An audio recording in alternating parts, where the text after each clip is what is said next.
The signing of the production sharing contract with ExxonMobil for Block TTUD-1 sees the energy giant return to Trinidad and Tobago after an absence of 22 years. Prime Minister Kamla Persad-Bissessar described the event as a momentous development in TNT's energy sector. It is estimated that ExxonMobil will incur expenditure of an estimated US $42.5 million in the mandatory first phase of this project. That is no small amount of money, and it's in hard currency, US dollars. With success, I am told the projected development could cost between US $16.4 million and US $21.7 billion. Billion. Mrs. Persad-Bissessar declared TNT's energy sector open for business as investor confidence from global majors remains strong.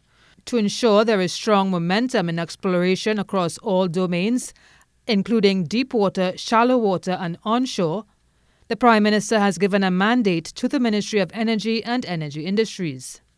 Accelerate the responsible exploration of unexplored land and marine acreages.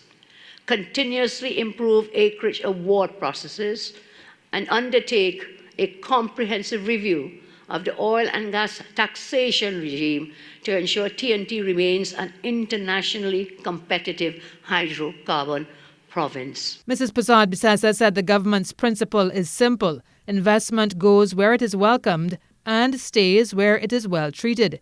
In that vein, the Prime Minister said the government will maintain an attractive fiscal framework, enhance operational efficiency, reduce production costs, and streamline regulatory oversight.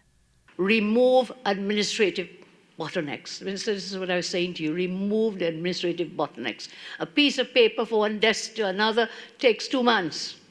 That can't be real. We don't have paper anymore. We are on these devices in 1 second. You're just one WhatsApp away. No longer from paper to desk. We can get it to happen. Remove bottlenecks. Modernize licensing and approvals. Again, AG and the team, legally we need to look at that. Clarify legal frameworks. Improve transparency at every stage of the value chain. Block Trinidad and Tobago Ultra Deep 1 is located off Trinidad and Tobago's east coast. Karen Cozier-Phillip, TTT News.